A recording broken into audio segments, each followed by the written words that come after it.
ದೇಶದ ಕಾರ್ಯಕ್ರಮ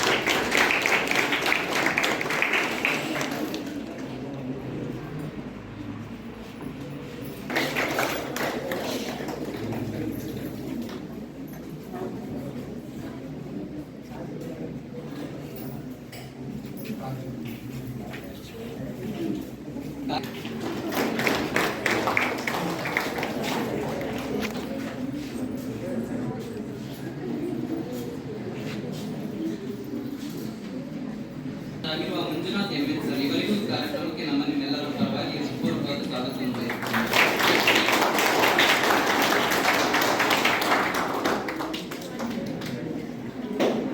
ವಾಣಿಜ್ಯ ಎಂದರೆ ಮಲತಾಯಿ ಹೇಗೆ ಮಕ್ಕಳನ್ನು ಶಿಕ್ಷಿಸುತ್ತೇನೆ. ವಾಣಿಜ್ಯ ವಿಭಾಗದ ಮತ್ತೋರ್ವ ಉಪನ್ಯಾಸಕಿ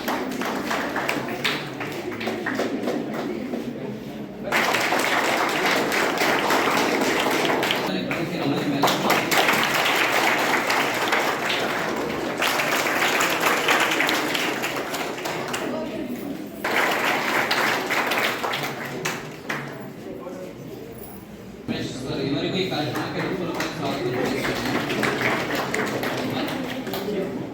ಮತ್ತು ಈ ಕಾರ್ಯಕ್ರಮದ ಕೇಂದ್ರ ಬಿಂದುಗಳಾಗಿರುವ ತಮ್ಮೆಲ್ಲರಿಗೂ ಈ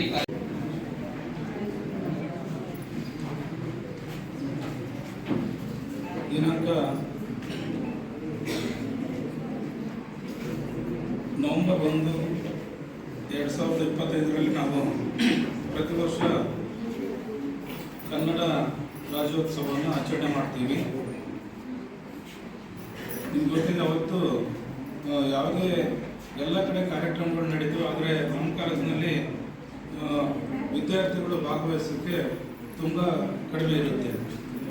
ನಾವು ಕೇವಲ ಅಧ್ಯಾಪಕರು ಒಂದು 5-6 ಜನ ಸೇರಿ ಕನ್ನಡಾಂಬೆಯ ಒಂದು ಫೋಟೋಕ್ಕೆ ಪೂಜೆ ಮಾಡಿ ಸಾಂಕೇತಿಕವಾಗಿ ಅವತ್ತು ಆಚರಣೆ ಮಾಡಿ ಹೋದ್ವಿ. ನಿಮಗೆ ಸರ್ಕ್ಯುಲರ್ನೆಲ್ಲ ಕಳಿಸಿದ್ವಿ ನಾವು. ಎಲ್ಲ ವಿದ್ಯಾರ್ಥಿಗಳು ಮತ್ತು ಅಧ್ಯಾಪಕರು ಬಂದು ಆ ಕಾರ್ಯಕ್ರಮನ ಯಶಸ್ವಿಗೊಳಿಸಬೇಕು ಅಂತ ಹೇಳ್ಬಿಟ್ಟು ಇತ್ತೀಚಿನ ದಿನಗಳಲ್ಲಿ ಯಾವುದೇ ದಿನಾಚರಣೆ ಭಾಗವಹಿಸಲು ಇತ್ತೀಚಿನ ದಿನಗಳಲ್ಲಿ ಪ್ರೈಮರಿ ಸ್ಕೂಲ್, ಹೈಸ್ಕೂಲು ಹೆಚ್ಚು ಕಮ್ಮಿ ಸ್ವಲ್ಪ ಪದವಿ ಪೂರ್ವ ವಿದ್ಯಾರ್ಥಿಗಳು ಭಾಗವಹಿಸ್ತಾರೆ. ಆದರೆ ಪದವಿ ವಿದ್ಯಾರ್ಥಿಗಳು ಎಲ್ಲ ದಿನಾಚರಣೆಗಳ ಬಗ್ಗೆ ಆಸಕ್ತಿ ಇರೋದ್ರಿಂದ ಇವತ್ತು ನಾವು ಕನ್ನಡ ರಾಜ್ಯೋತ್ಸವವನ್ನು ಆಚರಣೆ ಮಾಡ್ತಾ ಇದ್ದೀವಿ. 2 ದಿವಸ ನಿಧಾನ ಆದರೂ ಪರವಾಗಿಲ್ಲ, ಎಲ್ಲ ಸಿದ್ಧತೆಗಳೊಂದಿಗೆ ಇವತ್ತು ಆಚರಣೆ ಮಾಡ್ತಾ ಇದ್ದೀವಿ. ಸೊ ಇದರ ಉದ್ದೇಶ ಅಂತಂದರೆ ವಿದ್ಯಾರ್ಥಿಗಳಿಗೆ ಕನ್ನಡದ ಬಗ್ಗೆ, ಕನ್ನಡದ ನೆಲ ಜಲ ಅದ್ರ ಬಗ್ಗೆ ಮಾಹಿತಿಯನ್ನು ಕೊಡಬೇಕಂತಕ್ಕಂಥದ್ದು ಅವರಲ್ಲಿ. ಅದ್ರ ಬಗ್ಗೆ ಅಲ್ಲಿ ಆನಂತರ ನೀವು ಬ್ರಿಟಿಷ್ನವ್ರು ನಮ್ಮ ದೇಶಕ್ಕೆ ಬಂದ ಮೇಲೆ ಏನು ಭಾಷಿಕ ಒಂದು ಏನು ಅಧಿಕಾರಿಗಳು ನೇಮಕ ಮಾಡಿದ್ರಿಂದ ಕನ್ನಡ ಒಂದು ಸಂಸ್ಕೃತಿಯನ್ನು, ಕನ್ನಡ ಭಾಷೆಯನ್ನು ತುಳಿತಕ್ಕಂಥ ಒಂದು ಕೆಲಸವನ್ನು ಅವರು ಮಾಡ್ತಾ ಇದ್ರು. ಸೊ ಅದರ ವಿರುದ್ಧ ಕನ್ನಡಿಗರು ಅಂತ ಹೇಳ್ಬಿಟ್ಟು ಹೆಮ್ಮೆಯಿಂದ ಹೇಳ್ಕೊಳ್ಳುವಂಥದ್ದು.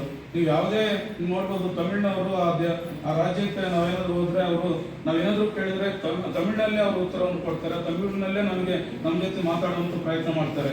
ನೀವು ಆಂಧ್ರಕ್ಕೆ ಹೋದರೆ ಅವರು ತೆಲುಗಿನಲ್ಲಿ ನಮ್ಮ ಜೊತೆ ಮಾತಾಡೋದು ಜನಿಸಿರುತ್ತಾರೆ. ಇವರು ಪ್ರಾಥಮಿಕ ಶಿಕ್ಷಣವನ್ನು ತನ್ನ ಹುಟ್ಟೂರಿನಲ್ಲಿ ಅಭ್ಯಸಿಸಿ ನಂತರ ಸ್ನಾತಕ ಪದವಿಯನ್ನು ಕುವೆಂಪು ವಿಶ್ವವಿದ್ಯಾಲಯದಲ್ಲಿ 2005ರಲ್ಲಿ ಪೂರ್ಣಗೊಳಿಸುತ್ತಾರೆ. ಸ್ನಾತಕೋತ್ತರ ಪದವಿ ಮದ್ರಾಸ್ ವಿಶ್ವವಿದ್ಯಾಲಯದಲ್ಲಿ 2007ರಲ್ಲಿ ಪಡ್ಕೊಂಡಿರ್ತಾರೆ. ಎಂಫಿಲ್ ಪದವಿಯನ್ನು ಮದ್ರಾಸ್ ವಿಶ್ವವಿದ್ಯಾಲಯದಲ್ಲಿ 2008ರಲ್ಲಿ ಪಡ್ಕೊಂಡಿದ್ದಾರೆ. ಇವರು ಎಂಫಿಲ್ ಪದವಿ ವಿಷಯ ಜಗಳೂರು ತಾಲೂಕಿನ ಸ್ಥಳನಾಮಗಳು ಎಂಬ ವಿಷಯವನ್ನ ಡಾಕ್ಟರ್ ತಮಿಳ್ ಸೆಲ್ವಿ ಇವರ ಮಾರ್ಗದರ್ಶನದಲ್ಲಿ ಪಡ್ಕೊಂಡಿರ್ತಾರೆ. ಹಾಗೆ ರಾಷ್ಟ್ರೀಯ ಮಟ್ಟದ ಅರ್ಹತಾ ಪರೀಕ್ಷೆಯನ್ನು 2009ರಲ್ಲಿ ತೇರ್ಗಡೆ ಹೊಂದಿದ್ದು ತನ್ನ ಅಭ್ಯಾಸ ನಿರತ ಉನ್ನತ ಶಿಕ್ಷಣ PhD ಪದವಿಯನ್ನು ಡಾಕ್ಟರ್ ಕೆ ಶಿವಾನಂದಯ್ಯ ಇವರ ಮಾರ್ಗದರ್ಶನದಲ್ಲಿ ಏಕೀಕರಣೋತ್ತರದ ಶೈಕ್ಷಣಿಕ ಬಿಕ್ಕಟ್ಟುಗಳು ಎಂಬ ವಿಷಯವನ್ನು ಕುರಿತು ಮಹಾಪ್ರಬಂಧವನ್ನು 2022ರಲ್ಲಿ ಕನ್ನಡ ಹಂಪಿ ವಿಶ್ವವಿದ್ಯಾಲಯಕ್ಕೆ ಸಲ್ಲಿಸಿ ಗೌರವ ಡಾಕ್ಟರೇಟ್ ಪದವಿಯನ್ನು ಪಡೆದಿದ್ದು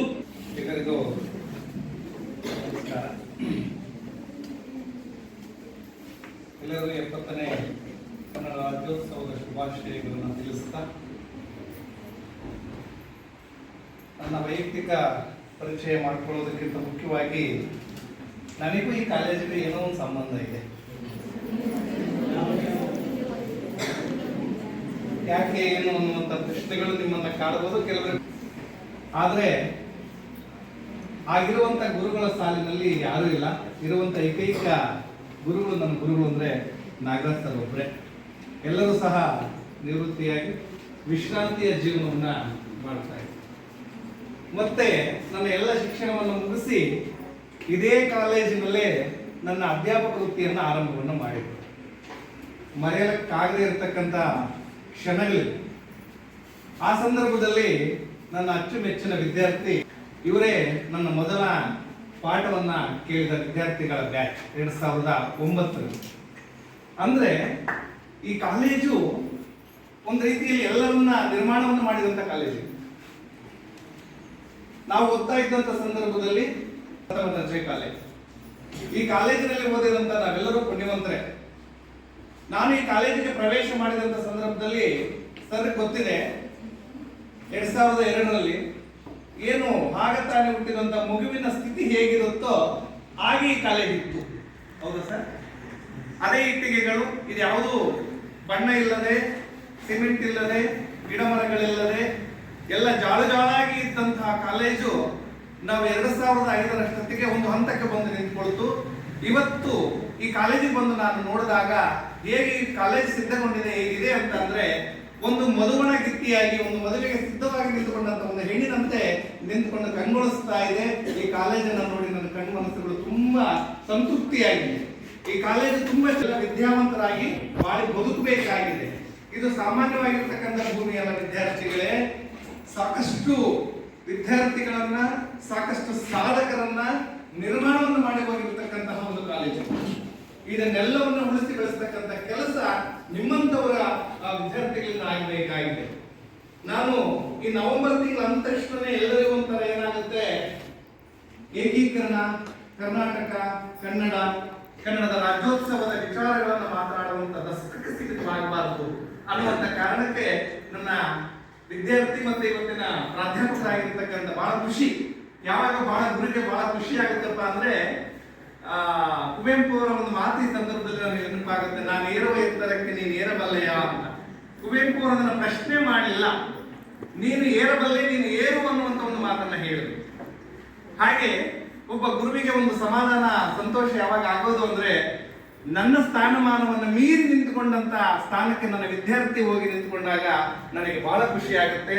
ಆ ಒಂದು ಸ್ಥಾನವನ್ನ ಮಂಜುನಾಥ್ ಅವರು ನಿಂತಿದ್ದಾರೆ ಅಂತಂದು ಹೇಳಿ ನಾನು ಹೇಳ್ಕೊಳ್ಳಿಕ್ಕೆ ಇಷ್ಟವನ್ನು ಪಡ್ತೀನಿ. ತಾಯಿ ನುಡಿಯ ಬಗ್ಗೆ ಒಬ್ಬ ತಾಯಿಯ ಮಗನಾಗಿ ನಾನು ನನ್ನ ತಾಯಿಯ ಬಗ್ಗೆ ಮಾತನಾಡುವಂಥದ್ದು ತುಂಬಾ ಹೆಮ್ಮೆ ಅನಿಸುತ್ತೆ. ಯಾಕೆ ಅಂದ್ರೆ ಇದೇ ಊರಿನಲ್ಲಿ ಹುಟ್ಟಿ, ಇದೇ ಊರಿನಲ್ಲಿ ವಿದ್ಯಾಭ್ಯಾಸವನ್ನು ಮಾಡಿ ಒಬ್ಬ ಮನುಷ್ಯನ ಒಂದು ಸಂಪನ್ಮೂಲವಾಗಿರ್ತಕ್ಕಂಥ ಅಥವಾ ಸಂವಹನವಾಗಿರ್ತಕ್ಕಂಥ ಒಂದು ಸಾಧನೆ. ಇವತ್ತೇನಾದ್ರೂ ಭಾಷೆ ಅನ್ನುವಂಥದ್ದು ಹುಟ್ಟದೇ ಇದ್ದಿದ್ರೆ ಇವತ್ತಾರು ನಾವಿಲ್ಲಿ ಇರ್ತಾ ಇರಲಿಲ್ಲ, ಏನನ್ನೂ ಮನುಷ್ಯ ಕಲಿತಾ ಇರಲಿಲ್ಲ, ಏನನ್ನೂ ಮಾಡ್ತಾ ಇರಲಿಲ್ಲ. ಇಡೀ ಎಲ್ಲ ಪ್ರಾಣಿಗಳಿಗಿಂತ ವಿಭಿನ್ನ ಈ ಸಾಧನವನ್ನ ಪಳಗಿಸಿಕೊಂಡು ಇವತ್ತು ತುಂಬಾ ಬೆಳೆದು ನಿಂತಿದ್ದಾರೆ. ಆ ಭಾಷೆ ಅನ್ನುವಂಥದ್ರ ಪ್ರಭಾವ ಏನು ಎತ್ತ ಅನ್ನುವಂಥದ್ದನ್ನು ನಾವು ಈಗಾಗಲೇ ಅರ್ಥಕೊಂಡು ಬಿಟ್ಟಿದ್ದೀವಿ. ಪ್ರಪಂಚದಲ್ಲಿ ಸುಮಾರು 6700 ಭಾಷೆಗಳಿದ್ದಾವೆ.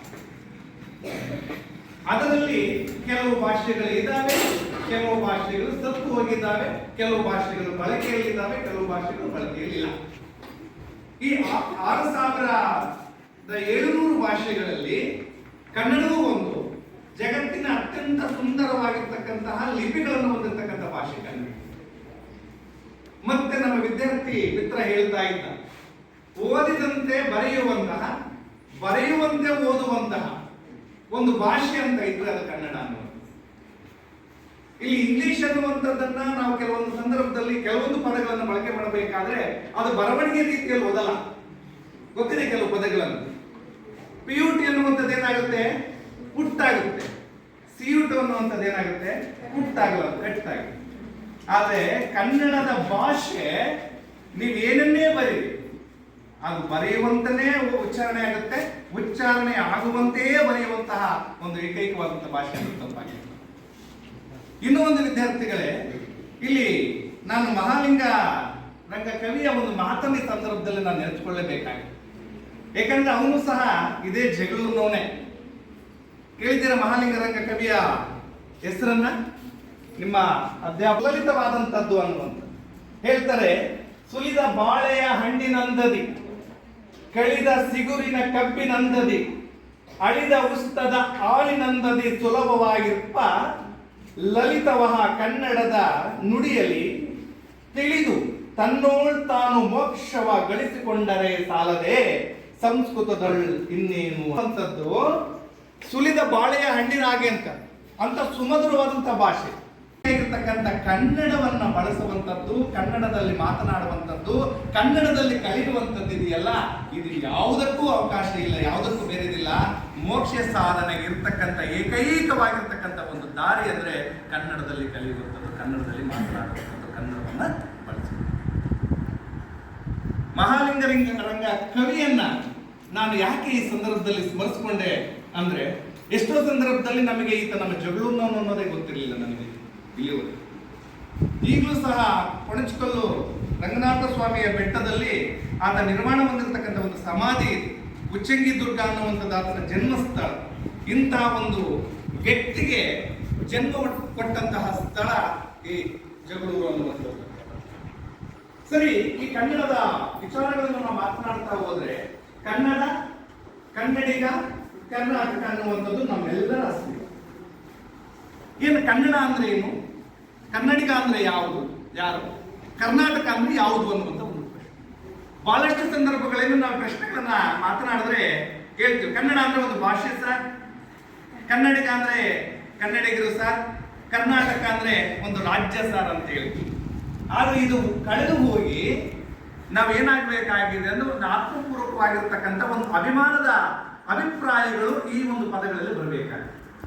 ಕನ್ನಡ ಭೂಮಿ ಸಾರ ಅನ್ನುವಂಥ ಈ ಅಭಿಮಾನ ಯಾವಾಗ ಎಲ್ಲಿಯವರೆಗೆ ಕನ್ನಡಿಗರಲ್ಲಿ ಬರೋದಿಲ್ವೋ, ನಮ್ಮಲ್ಲಿ ಬರೋದಿಲ್ವೋ, ಈ ಪದಗಳಿಗೆ ಅರ್ಥನೇ ಇರುವುದಿಲ್ಲ. ನಾನು ಹೇಳಿದೆ, ವಿದ್ಯಾರ್ಥಿ ಮಾತಾಡಬೇಕಾದ ಕೆಲವು ಸಂದರ್ಭದಲ್ಲಿ ಮಾತನಾಡ್ತಾರೆ ಭಾಷೆಯನ್ನು ಕುರಿತು. ಕನ್ನಡವನ್ನು ಸುಲಲಿತವಾಗಿ ಮಾತನಾಡಿದಷ್ಟು, ಕನ್ನಡವನ್ನು ಸುಂದರವಾಗಿ ಮಾತನಾಡಿದಷ್ಟು ಬೇರೆ ಭಾಷೆಯಲ್ಲಿ ಮಾತಾಡಲಿಕ್ಕೆ ಸಾಧ್ಯವಿಲ್ಲ. ನಮ್ಮ ಮಾತೃಭಾಷೆ, ನಮ್ಮ ತಾಯಿ ಭಾಷೆ, ನಮ್ಮ ತಾಯಿ ಭಾಷೆಗೆ ನಮ್ಮ ತಾಯಿ ಎಷ್ಟೇ ಸ್ಥಾನಮಾನಗಳನ್ನು ಕೊಡಬೇಕಾಗಿದೆ. ನಿಮ್ಮ ತಾಯಿಯನ್ನು ನೀವು ಎಷ್ಟು ಪ್ರೀತಿಸ್ತೀರಿ? ಪದಗಳಲ್ಲಿ ಕಟ್ಟಲಿಕ್ಕೆ ಆಗಲ್ಲ, ಸಂಖ್ಯೆಯಲ್ಲಿ ಹೇಳಲಿಕ್ಕೆ ಆಗಲ್ಲ, ಆಕಾರದಲ್ಲಿ ರೂಪದಲ್ಲಿ ಮಾತನಾಡಲಿಕ್ಕೆ ಆಗೋದಿಲ್ಲ ವಿದ್ಯಾರ್ಥಿಗಳು. ಹೌದಾ? ತಾಯಿಯನ್ನ ಪ್ರೀತಿಯನ್ನು ಮೀರಿದಂಥದ್ದು ಜಗತ್ತಿನಲ್ಲಿ ಯಾವುದೂ ಇಲ್ಲ. ಹಾಗಂದ್ಮೇಲೆ ಮಾತೃಭಾಷೆಗೆ ತಾಯಿಯಷ್ಟೇ ಸ್ಥಾನಮಾನವಿಲ್ಲ. ಗೋವಿಂದ ಪೈ ಅವರು ಮಾತು ಹೇಳ್ತಾರೆ, ಮಾತೃಭಾಷೆಯಲ್ಲಿ ಕಲಿತಂತ ಶಿಕ್ಷಣವೇ ನಿಜವಾಗಿರ್ತಕ್ಕಂಥ ಒಂದು ಶಿಕ್ಷಣ ಅಂತಂದು ಮುಂದೆ ಮಾತನಾಡುವಂಥದ್ದು ಬೇಡ. ಅಂದ್ರೆ ಮಾತೃಭಾಷೆಗೆ ಅಗಾಧವಾಗಿರ್ತಕ್ಕಂಥ ಒಂದು ಶಕ್ತಿ. ನಾವು ಏನನ್ನಾದ್ರೂ ಯೋಚನೆ ಮಾಡಿದ್ವಿ, ಯಾವುದೇ ಭಾಷೆಯಲ್ಲಿ ಅಧ್ಯಯನವನ್ನು ಮಾಡು, ಯಾವುದೇ ಭಾಷೆಯಲ್ಲಿ ಕಲ್ತಿರು, ಯಾವುದೇ ಭಾಷೆಯಲ್ಲಿ ಸಂಶೋಧನೆಯನ್ನು ಮಾಡಿರೋ, ಆದರೆ ನೀನು ಕನಸು ಕಾಣುವಂಥದ್ದು, ಕನಸು ಕಾಣಬೇಕಾದಂಥದ್ದು, ಆ ಮೂರ್ತಿಗೆ, ಆ ಕಲ್ಲಿಗೆ ಜೀವ ಬರೋದು ಯಾವಾಗ ಅಂದ್ರೆ ಆ ಕಣ್ಣಿನ ನೋಡಿ ಒಳಗಿದೆ ಅಥವಾ ಕಣ್ಣು ತೆರೆದಿದ್ರೆ ಮಾತ್ರ ಅದಕ್ಕೆ ಜೀವ ತುಂಬಿದೆ, ಜೀವ ಬಂದಿದೆ ಅಂತ ಗೊತ್ತಾಗುತ್ತೆ. ಹಾಗಂದ್ಮೇಲೆ ಆ ಸ್ಫಟಿಕದ ಸಲಾಕೆ ಅಂದ್ರೆ ಮಹಾಟಿಗೆ ಅಷ್ಟು ಶಕ್ತಿ ಇದೆ. ಅಲ್ಲಮ ಪ್ರಭುಗಳು ಹೇಳ್ತಾರೆ, ಮಾತೆಂಬುದು ಜ್ಯೋತಿರ್ಲಿಂಗ. ಅಂದ್ರೆ ಮಾತನ್ನ ಒಂದು ಜ್ಯೋತಿರ್ಲಿಂಗಕ್ಕೆ ಸಮಾನವಾದಂಥದ್ದು ಮಾತು ಅನ್ನೋದು. ಇಷ್ಟೆಲ್ಲ ನಾನು ಯಾಕೆ ಮಾತನಾಡ್ತಾ ಇದ್ದೀನಿ, ಈ ಮಾತಿನ ಮಹತ್ವವನ್ನು ಯಾಕೆ ಕುರಿತು ಹೇಳ್ತಾ ಇದ್ದೀನಿ ಅಂದ್ರೆ ಇದಕ್ಕೇನೋ ಒಂದು ವಿಶೇಷ ಇದೆ. ಆ ಸ್ನೇಹಿತ ಮಾತಾಡ್ಬೇಕಾದ್ರೆ ಹೇಳ್ತಾ ಇದ್ದ, ಏನು ಕನ್ನಡದ ಮಹತ್ವಗಳು ಎಷ್ಟು ಚೆನ್ನಾಗಿ ಹಳ್ಳಿಯವರು ಮಾತನಾಡ್ತಾರೆ, ಎಷ್ಟು ಚೆನ್ನಾಗಿ ಕಟ್ಟಿಬಿಟ್ಟಿದ್ದಾರೆ ಕನ್ನಡವನ್ನ. ಕವಿರನ್ನ ಮಾರ್ಗಕಾರ ಹೇಳ್ತಾರೆ, ಏನು ಹೇಳಲ್ಲ, ಅವನೇನು ಹೇಳ್ತಾನೆ, ಕುರಿತು ಓದದೆಯೂ ಕಾವ್ಯ ಪ್ರಯೋಗ ಪರಿಣಿತ ಮತಿಗಳು. ಅಂದ್ರೆ ಯಾವುದೇ ಒಂದು ವಿಷಯವನ್ನ ಕುರಿತು ಓದದೆಯೂ ಒಂದು ಕಾವ್ಯವನ್ನ ಬರೆಯುವಂತಹ ಶಕ್ತಿ ಕನ್ನಡಿಗರಿಗಿದೆ ಅಂತಂದು ಹೇಳಿದಾಗ ಆತ ಹೇಳಿದ್ದು ಯಾವುದನ್ನು ಕುರಿತು ಅಂದ್ರೆ ಜನಪದವನ್ನು ಕುರಿತು ಹೇಳಿದಂತ, ಹಳ್ಳಿಯ ಜನಗಳನ್ನು ಕುರಿತು ಹೇಳಿದಂತ ಮಾತು, ವಿದ್ವಾಂಸರನ್ನ, ಪಂಡಿತರನ್ನ ಅಥವಾ ವಿದ್ಯಾವಂತರನ್ನ ಕುರಿತು ಹೇಳಿದಂತ ಮಾತಲ್ಲ. ಇವತ್ತು ನಮ್ಮ ಹಳ್ಳಿಗಳಲ್ಲಿ ನೋಡಿ ಜನಪದ ಕಥೆಗಳು, ಗಾದೆಗಳು, ಒಗಟುಗಳು ಅಥವಾ ಯಾವುದೇ ಒಂದು ಲಾವಣಿಗಳನ್ನು ನೋಡಿದಾಗ ಎಂತಹ ವಿದ್ವತ್ವ ಅವರಲ್ಲಿದೆ. ಕೆಲವು ಅಜ್ಜಿಯವರು ಒಡಕುಗಳಾಗ್ತಾರೆ, ನಮ್ಗೆ ಬಿಡ್ಸಕ್ಕೆ ಆಗೋದಿಲ್ಲ, ಎಂತಹ ವಿದ್ವತ್ವ ಅವರು ತುಂಬಿದೆ ಅನ್ನುವಂಥದ್ದು ಮಕ್ಕಳು. ಹಾಗಂದ್ಮೇಲೆ ಇಲ್ಲಿ ಈ ಕನ್ನಡದ ಇಷ್ಟೆಲ್ಲ ಇತಿಹಾಸವನ್ನು ಹೊಂದಿರತಕ್ಕಂಥ ಭಾಷೆ, ಸುಮಾರು 2,000 ವರ್ಷಗಳ ಇತಿಹಾಸ ಇದೆ ಭಾಷೆಗೆ, ಸಾಹಿತ್ಯಕ್ಕೆ 1,000 ವರ್ಷಗಳ ಇತಿಹಾಸ ಇದೆ. ಕನ್ನಡವು ಅನ್ನುವಂಥದ್ದಾದ್ಮೇಲೆ ಭಾರತೀಯ ಅತ್ಯಂತ ಪ್ರಾಚೀನ ಭಾಷೆಗಳಲ್ಲಿ ಕನ್ನಡವೂ ಒಂದು ಅನ್ನುವಂಥದ್ದು ಆಗುವಂಥದ್ದಾದರೆ ಜಗತ್ತಿನಲ್ಲಿ ಎಷ್ಟೇ ಆಡಳಿತ ಮಾಡಲಿಕ್ಕೆ ಯಾವುದೇ ಭಾಷೆಗಳು ಬರಲಿ, ಯಾವುದೇ ಧಾರ್ಮಿಕ ವಿಚಾರಗಳು ಬರಲಿ, ಎಂಥ ಧರ್ಮಗಳೇ ಬರಲಿ, ಕನ್ನಡವನ್ನ ಈ ಭೂಮಿಯಿಂದ ಬೇರೆ ಸಮೇತವಾಗಿ ಅಲಗಾಡಿಸ್ಲಿಕ್ಕೆ ಯಾವುದೇ ಆಳ್ವಿಕೆಯಿಂದ ಸಾಧ್ಯವಾಗಿದೆ. ಇವತ್ತು ಏಕೀಕರಣದ ಆಚರಣೆಗಳ ಹಿಂದೆ ಇರುವ ಉದ್ದೇಶಗಳು ಗೊತ್ತಿದೆ ನಮಗೆ. ಏಕೀಕರಣ ಕನ್ನಡವನ್ನು ಒಂದು ಗೂಡಿಸಬೇಕು ಅನ್ನುವಂಥದ್ದು, ಕನ್ನಡವನ್ನ ಕಟ್ಟಬೇಕು ಅನ್ನುವಂಥದ್ದು, ಕನ್ನಡವನ್ನ ಬೆಳೆಸಬೇಕು ಅನ್ನುವಂಥದ್ದು, ಕನ್ನಡಿಗರಿಗೆ ಒಂದು ನೆಲೆಯನ್ನು ಕಂಡುಕೊಡಬೇಕು ಅನ್ನುವ ಆಶಯವನ್ನು ಇಟ್ಟುಕೊಂಡು ಮಾಡಿದಂಥ ಚಳುವಳಿ ಏಕೀಕರಣ ಚಳುವಳಿ. ಅದು 1956ರಲ್ಲಿ ಈಡೇರುತ್ತೆ. 1973ರಲ್ಲಿ ಅದಕ್ಕೆ ಕರ್ನಾಟಕ ಅಂತಕ್ಕಂಥ ರಾಜ್ಯ ನಾಮಕರಣವಾಗಿದೆ. ಈ ರೀತಿ ಇರ್ತಕ್ಕಂಥ ಈ ಭಾಷೆಯ ಮಧ್ಯದಲ್ಲಿ ಈ ರೀತಿ ಬೆಳೆದಂತ ನಾವೆಲ್ಲರೂ ಸಹ ಕನ್ನಡದ ಪ್ರಯೋಜನವನ್ನು ಅರ್ಥಕೋಬೇಕಾಗಿದೆ.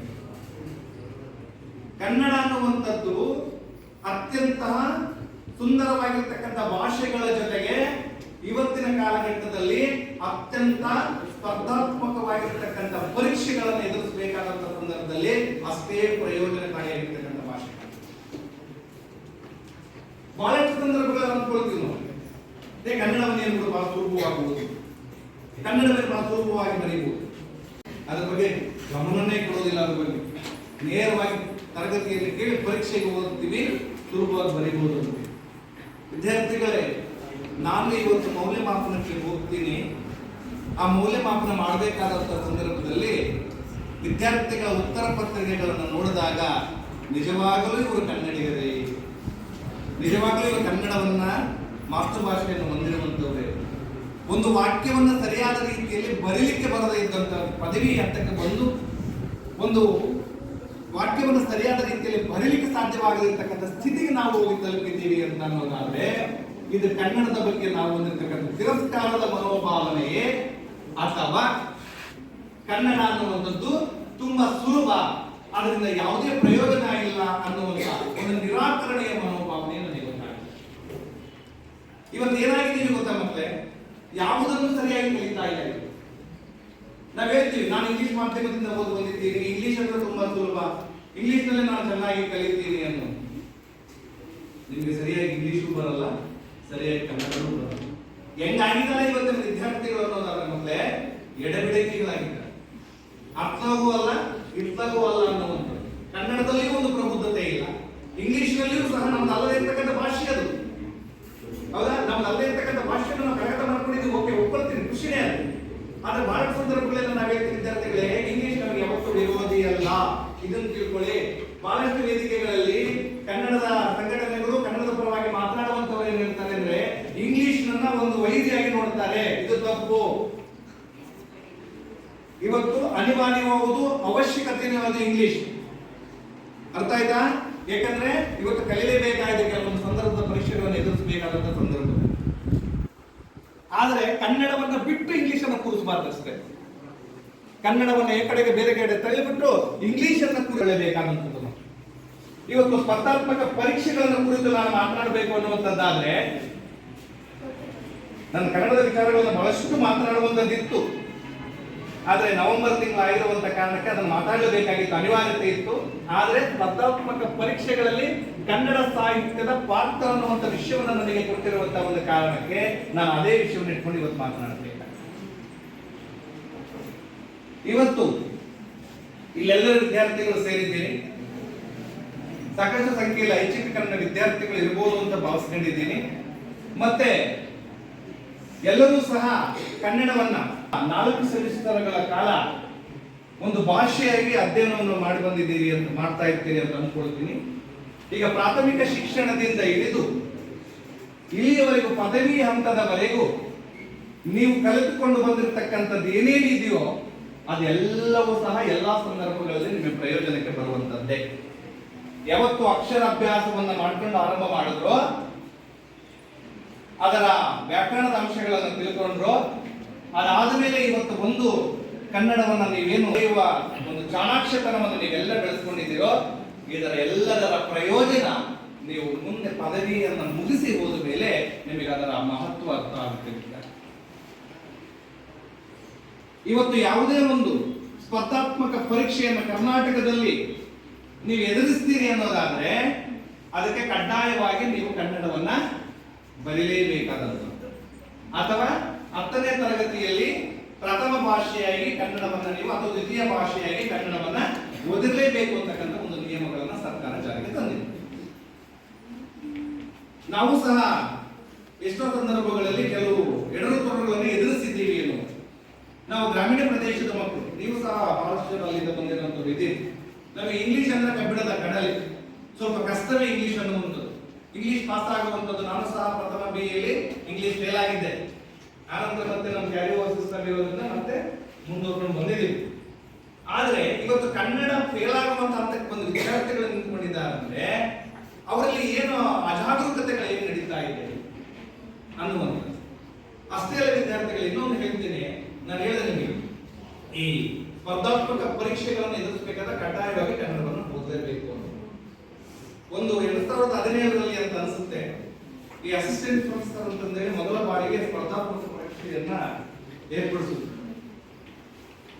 ಸುಮಾರು 2000 ಹುದ್ದೆಗಳು ಅಲ್ಲಿ ತಗೊಂಡು ಎಲ್ಲರೂ ಸಹ ಆ ಸಹಾಯಕ ಪ್ರಾಧ್ಯಾಪಕರ ಹುದ್ದೆಯನ್ನು ಬರೆದಂತ ಪ್ರತಿಯೊಬ್ಬರು ಸಹ ಕಂಪಲ್ಸರಿ ಕನ್ನಡ, ಕಂಪಲ್ಸರಿ ಇಂಗ್ಲಿಷ್, ಯಾಕಂದ್ರೆ ಗೆಜೆಟೆಡ್ ಪೋಸ್ಟ್ ಆಗಿರುವಂತ ಕಾರಣಕ್ಕೆ ಈ ಎರಡೂ ಭಾಷೆಗಳಲ್ಲಿ ಅವರು ಪರಿಣತಿಯನ್ನು ಹೊಂದಿರಬೇಕು ಅನ್ನುವಂತ ಕಾರಣಕ್ಕೆ ಸ್ಪರ್ಧಾತ್ಮಕ ಪರೀಕ್ಷೆಗಳನ್ನು ಏರ್ಪಡಿಸಿದ್ರು. ಕನ್ನಡದಲ್ಲಿ ಅದ್ವಿತೀಯವಾಗಿರತಕ್ಕಂತಹ ಬೌದ್ಧಿಕ ಶಕ್ತಿಯನ್ನು ಹೊಂದಿದಂತಹ ಒಬ್ಬ ಸ್ಪರ್ಧಾರ್ಥಿ ಇಂಗ್ಲಿಷಲ್ಲಿ ಫೇಲ್ ಆಗ್ತಾರೆ. ಇಂಗ್ಲಿಷಲ್ಲಿ ಕನಿಷ್ಠ 35 ಅಂಕಗಳನ್ನು ತೆಗಿಲಿಕ್ಕಾಗಲ್ಲ. ಇದು ಕನ್ನಡದ ವಿಷಯಕ್ಕೆ ಸಂಬಂಧಪಟ್ಟಂತದ್ದಾದರೆ, ಇನ್ನು ಇತರ ಭಾಷೆಯ ಅಧ್ಯಾಪಕರು, ಇತರ ಭಾಷೆಯ ಸ್ಪರ್ಧಾಳುಗಳಿದ್ದಾರಲ್ಲ, ಈ ಎಕನಾಮಿಕ್ಸ್ ಇರ್ಬೋದು, ಪೊಲಿಟಿಕಲ್ ಸೈನ್ಸ್ ಇರ್ಬೋದು, ಇತಿಹಾಸ ಇರ್ಬೋದು, ವಾಣಿಜ್ಯ ಇರ್ಬೋದು, ಅಥವಾ ವಿಜ್ಞಾನ ವಿಷಯಕ್ಕೆ ಸಂಬಂಧಪಟ್ಟಿರ್ತಕ್ಕಂಥ ಸ್ಪರ್ಧಾರ್ಥಿಗಳಿದ್ದಾರೆ, ಕನ್ನಡದಲ್ಲಿ ಅವರು ಫೇಲ್ ಆಗಿದ್ದಾರೆ. ಕನ್ನಡದಲ್ಲಿ ಫೇಲ್ ಆದ್ರು ಅಂದ ತಕ್ಷಣ ಅವರು 100ಕ್ಕೆ 98 ಅಂಕಗಳನ್ನು ತನ್ನ ವಿಷಯದಲ್ಲಿ ತೆಗೆದುಕೊಂಡಿದ್ರು ಸಹ ಅವರಿಗೆ ಉದ್ಯೋಗ ಅನ್ನುವಂಥದ್ದು ಸಿಗಲಿಲ್ಲ. ಯಾಕೆ ಇದು, ಯಾಕೆ ಆಯ್ತು ಇದು ಅನ್ನುವಂಥ. ಮತ್ತೆ ಮತ್ತೊಂದು ಹೇಳ್ತೀನಿ ವಿದ್ಯಾರ್ಥಿಗೆ, ಈಗ FDA ಮತ್ತು SDA ಅನ್ನುವಂಥದ್ದು ಸ್ಪರ್ಧಾತ್ಮಕ ಪರೀಕ್ಷೆಯನ್ನು ಎದುರಿಸ್ತೀವಿ. ಇರುವಂತ ಅವಕಾಶ ಇರೋದು ಎರಡೇ, ಒಂದು ಕನ್ನಡವನ್ನು ತಗೊಳ್ಬೇಕು, ಇಲ್ಲ ಇಂಗ್ಲಿಷ್ ಅನ್ನು ತಗೊಳ್ಬೇಕಷ್ಟೇ. ಈಗಾಗಲೇ SDA PUC ಮುಗಿಸಿ ಬಂದಂತವ್ರು ಯಾರಾದ್ರೂ SDA ಪರೀಕ್ಷೆಗಳನ್ನು ಬರೆದು ಬಂದಿದ್ದೀರಿ ಅನ್ನೋದಾದ್ರೆ ಅಲ್ಲಿ ಏನಾಗುತ್ತೆ ನೋಡಿ, 100 ಅಂಕಗಳಿಗೆ ಕನ್ನಡ ಪರೀಕ್ಷೆ ಇರುತ್ತೆ. ಇನ್ನು 100 ಅಂಕಗಳಿಗೆ ಏನಿರುತ್ತೆ, 100 ಇದು ಮಾರ್ಗದರ್ಶನದಲ್ಲಿ ಕೆಲವೊಂದು ಕನ್ನಡದ ಕನ್ನಡದ ಪದವನ್ನು ಬರೆಯಪ್ಪ ಅಂದ್ರೆ ಬರೆಯಕ್ಕೆ ಬರಲ್ಲ ವಿದ್ಯಾರ್ಥಿಗಳಿಗೆ. ಕನ್ನಡದ ಪಾತ್ರ ತುಂಬಾ ಮಹತ್ತರವಾಗಿದೆ ವಿದ್ಯಾರ್ಥಿಗಳೇ. ಹಾಗಾಗಿ ಕನ್ನಡವನ್ನ ಸರಿಯಾದ ರೀತಿಯಲ್ಲಿ ಅಧ್ಯಯನವನ್ನ ಮಾಡಿ ಪದವಿ ಹಂತದಲ್ಲಿ ಏನೇನು ಕಲಿಬೇಕು ಸರಿಯಾಗಿ ಎಲ್ಲವನ್ನ ಕಲಿತೀವಿ. ನಾನು ಹೇಳ್ತಲ್ಲ, ಇಲ್ಲಿವರೆಗೂ ಕಲಿತದ್ದು ಬೇರೆ, ಮುಂದೆ ಕಲಿಯುವಂಥದ್ದು ಬೇರೆ. ಈ 3 ವರ್ಷಗಳಿದೆಯಲ್ಲ, ನಿಮ್ಮ ಒಂದು ಬುದ್ಧಿವಂತದ್ದು, ನಾನು ಏನು ಆಗಬೇಕು ಅನ್ನುವಂಥದ್ದು, ಏನು ಆಗಬಲ್ಲೆ ಅನ್ನುವಂಥದ್ದು, ಯಾವ ವಿಷಯವನ್ನು ಆಯ್ಕೆ ಮಾಡಿಕೊಳ್ಳಬಲ್ಲೆ ಅನ್ನುವಂಥದ್ದು ನಿಮಗೆ ನಿರ್ಧಾರವಾಗುವಂಥದ್ದು ಈ 3 ವರ್ಷಗಳ ವಿದ್ಯಾರ್ಥಿ. ಹಾಗಾಗಿ ಈ 3 ವರ್ಷಗಳಲ್ಲಿ ಕಠಿಣವಾಗಿರ್ತಕ್ಕಂತಹ ಅಧ್ಯಯನವನ್ನು ಮಾಡಿ, ಸಾಕಷ್ಟು ಸಂಖ್ಯೆಯ ವಿದ್ಯಾರ್ಥಿಗಳು ನೀವೆಲ್ಲ ಇದ್ದೀರಿ. ನಾನು ಓದಬೇಕಾದ್ರೆ ನಿಮ್ಗೆ ಆಶ್ಚರ್ಯ ಆಗ್ಬೋದು.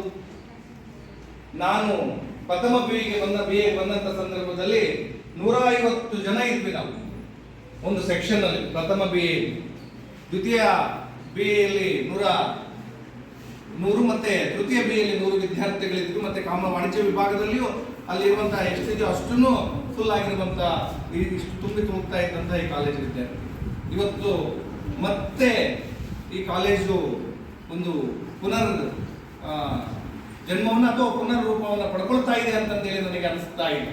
ಯಾಕಂದ್ರೆ ಒಂದು ಸಾಲಿನ ಕಾಲಘಟ್ಟದ ಎಲ್ಲ ಅಧ್ಯಾಪಕರು ನಿವೃತ್ತಿ ಹೊಂದಿದಂತ ಸಂದರ್ಭದಲ್ಲಿ ಎಲ್ಲೋ ಒಂದ್ ಕಡೆಗೆ ಕಾಲೇಜೆಲ್ಲೋ ಸೋಲ್ತಾ ಇದೆ, ಕಾಲೇಜೆಲ್ಲೋ ಕಳೆದು ಹೋಗ್ತಾ ಇದೆ, ಕಾಲೇಜೆಲ್ಲೋ ಮುಂಚೆ ಹೋಗ್ತಾ ಇದೆ ಅನ್ನುವಂತ ಆತಂಕದ ಸಂದರ್ಭಗಳು ಎದುರಾಗಿದ್ದ ಸಂದರ್ಭದಲ್ಲಿ ಇವತ್ತಿನ ಇಲ್ಲ ಅಧ್ಯಾಪಕರನ್ನ ನಾನು ನೋಡಿದಾಗ, ನನ್ನ ಸ್ನೇಹಿತರನ್ನ ನಾನು ನೋಡಿದಾಗ ಎಲ್ಲ ಯಂಗ್ ಮೈಂಡ್ಸ್ ಹೌದಾ, ಅವರೆಲ್ಲರೂ ಪ್ರಯತ್ನಪೂರ್ವಕವಾಗಿ ಪ್ರಯತ್ನವನ್ನು ಪಡ್ತಾ ಮತ್ತೆ ಕಾಲೇಜನ್ನು ಕಟ್ಟುವಂತ ಪ್ರಯತ್ನವನ್ನು ಮಾಡ್ತಾ ಇದ್ದಾರೆ ವಿದ್ಯಾರ್ಥಿಗಳೇ. ಹಾಗಾಗಿ ನೀವೆಲ್ಲರೂ ಸಹ ಈ ಒಳ್ಳೆಯ ವಿದ್ಯಾಭ್ಯಾಸವನ್ನು ಪಡ್ಕೊಂಡು ಉತ್ತಮ ಬದುಕನ್ನು ಕಟ್ಟಿಕೊಳ್ಳುವಂತ ಒಂದು ಕೆಲಸವನ್ನು ನೀವು ಮಾಡಬೇಕು ಅಂತಕ್ಕಂಥ ಮಾತನ್ನ ಈ ಸಂದರ್ಭದಲ್ಲಿ ಹೇಳ್ತಾ, ಕೊನೆಯದಾಗಿ ಒಂದು GP ರಾಜರತ್ನಂ ಅವರ ಕನ್ನಡದ ಅಭಿಮಾನದ ಮಾತುಗಳನ್ನು ನಾನು ಮಾತಾಡಬೇಕಾಗಿದೆ. ಕೇವಲ ನವೆಂಬರ್ ತಿಂಗಳು ಬಂದ ತಕ್ಷಣ ಎಲ್ಲೆಲ್ಲದ ಸಡಗರ, ಎಲ್ಲೆಲ್ಲದ ಸಂಭ್ರಮ, ಎಲ್ಲೆಲ್ಲದ ಎಲ್ಲ ಎದ್ದು ನಿಂತ್ಕೊಂಡಿರ್ತಾರೆ ಅಲ್ವಾ. ನನ್ನ ತಿಂಗಳು ಸುಮ್ಮನೆ ಕೂತ್ಕೊಂಡಿರ್ತಾರೆ ಕನ್ನಡಿಗರು. ಹೌದಾ? ನವೆಂಬರ್ ತಿಂಗಳು ಬಂತು ಅಂದ ತಕ್ಷಣ ಆಚರಣೆಗಳು, ಬಾವುಟಗಳು ಹಾಡ್ತಾ ಇರ್ತವೆ, ಹೌದಾ? ಭಾಷಣಗಳು ಬಿಗಿತಾ ಇರ್ತೀವಿ. ಇದೊಂದು ನಿತ್ಯೋತ್ಸವ ಕನ್ನಡ. ಕನ್ನಡ ಅನ್ನುವಂಥದ್ದು ಕೇವಲ ನವೆಂಬರ್ ಉತ್ಸವ ಅಲ್ಲ ವಿದ್ಯಾರ್ಥಿಗಳೇ, ಇದೊಂದು ನಿತ್ಯೋತ್ಸವ. ಇದು ಪ್ರತಿ ದಿನವೂ ಸಹ ಕನ್ನಡ ತನ್ನ ಉತ್ಸವಗಳನ್ನ ಮಾಡ್ತಾನೆ. ಕನ್ನಡ ಪದಗಳನ್ನು ಏನು ಎಲ್ಲರಿಗೂ ಹೆಂಡತಿ ಮೇಲೆ ಪ್ರೀತಿ ಇತ್ತು, ಕೆಲವರಿಗೆ ಗಂಡದ ಮೇಲೆ ಇತ್ತು, ಹೌದಾ? ಬಹಳ ಅಭಿಮಾನ ಗಂಡದ ಮೇಲೆ. ಆದ್ರೆ ಎಲ್ಲವನ್ನೂ ಬಿಡ್ಲಿಕ್ಕೆ ನಾನು ರೆಡಿ ಇದ್ದೀನಿ, ಕನ್ನಡವನ್ನು ಮಾತ್ರ ನಾನು ಬಿಡ್ಲಿಕ್ಕೆ ರೆಡಿ ಇಲ್ಲ ಅನ್ನುವಂತ ಒಂದು ಜೀಪರಾಜರ ನಮ್ಮವರ ಆ ಪದಗಳಿದೆಯಲ್ಲ, ಆ ಮಾತುಗಳಿದೆಯಲ್ಲ, ನಾವು ಆ ಮಾತುಗಳನ್ನು ಆದರ್ಶಪ್ರಾಯವಾಗಿ ತೆಗೆದುಕೊಳ್ಬೇಕಾಗಿದೆ. ನಾವಲದಲ್ಲಿ ನ್ಯಾಯ ಕಟ್ಟಬೇಕೆ ಭಾಷೆಯನ್ನು, ನಾವಲದಲ್ಲಿ ನ್ಯಾಯ ಬೆಳೆಸಬೇಕೆ ಭಾಷೆಯನ್ನ. ಬೇರೆಯವರಿಗೇನ್ರಿ ಕಾಟ, ಬೇರೆ ರಾಜ್ಯದವರಿಗೇನ್ರಿ ಕಾಟ, ಇದು ಭಾಷೆಯನ್ನು ಬೆಳೆಸಬೇಕನ್ನುವಂಥದ್ದು ಒಂದು ತಿಳ್ಕೊಳ್ಳಿ ಮಕ್ಕಳೇ, ಈ ಭಾಷೆ ಸಾಯಿಲ್ಲ. ಯಾಕೆ ಸಾಯಲ್ಲ ಅಂದ್ರೆ ಇದು ಜನಭಾಷೆ. ಸಂಸ್ಕೃತ ಸತ್ತೋಯ್ತಲ್ವಾ? ಯಾಕೆ ಸಂಸ್ಕೃತ ಸತ್ತೋಯ್ತು? ಸಂಸ್ಕೃತ ಇಲ್ಲ ಇವತ್ತು. ಎಲ್ಲೋ ಪುರಾಣಗಳಲ್ಲಿ ಅಥವಾ ದೇವಸ್ಥಾನಗಳಲ್ಲಿ ಮಂತ್ರಘೋಷಗಳನ್ನು ಹೇಳಬೇಕಾದ ಸಂದರ್ಭದಲ್ಲಿ ಮಾತ್ರ ಇದೆ. ಅದು ಕೇವಲ ಪಂಡಿತರ ಭಾಷೆಯಾಗಿತ್ತು. ಪಂಡಿತರು ಮಾತ್ರ ಅಧ್ಯಯನ ಮಾಡ್ತಾ ಇದ್ರು, ಪಂಡಿತರು ಮಾತ್ರ ಕಲಿತಾ ಇದ್ರು. ಅದಕ್ಕದು ನಶಿಸಿ ಹೋಯಿತು. ಇದು ಒಬ್ಬ ತರಕಾರಿ ಮಾರನು ಮಾತಾಡ್ತಾನೆ. ಅಧ್ಯಾಪಕರಿಗೆ, ಪ್ರಾಂಶುಪಾಲರಿಗೆ, ಆಡಳಿತ ಮಂಡಳಿಗೆ ಮತ್ತೆ ನನ್ನ ಆತ್ಮೀಯ ವಿದ್ಯಾರ್ಥಿ ಮಿತ್ರ ಮಂಜುನಾಥ್ ಅವರಿಗೂ ಸಹ ಹೃತ್ಪೂರ್ವಕವಾಗಿರ್ತಕ್ಕಂಥ ಧನ್ಯವಾದಗಳನ್ನ ನಾನು ಈ ಸಂದರ್ಭದಲ್ಲಿ ಹೇಳ್ತೇನೆ. ಅಷ್ಟೇ ಅಲ್ಲ, ನನ್ನ ಪ್ರೀತಿಯ ವಿದ್ಯಾರ್ಥಿಗಳು, ನೀವು ಸಹ ನನ್ನ ಈ ಮಾತುಗಳನ್ನ ಕೇಳಿಸ್ಕೊಂಡಿದ್ದೀರಿ. ನಿಮಗೂ ಸಹ ಹೃತ್ಪೂರ್ವಕವಾಗಿರ್ತಕ್ಕಂಥ ಧನ್ಯವಾದಗಳನ್ನ ನಾನು ಈ ಸಂದರ್ಭದಲ್ಲಿ ಹೇಳ್ತೇನೆ. ನಾನು ಈ ಭಾಷಣ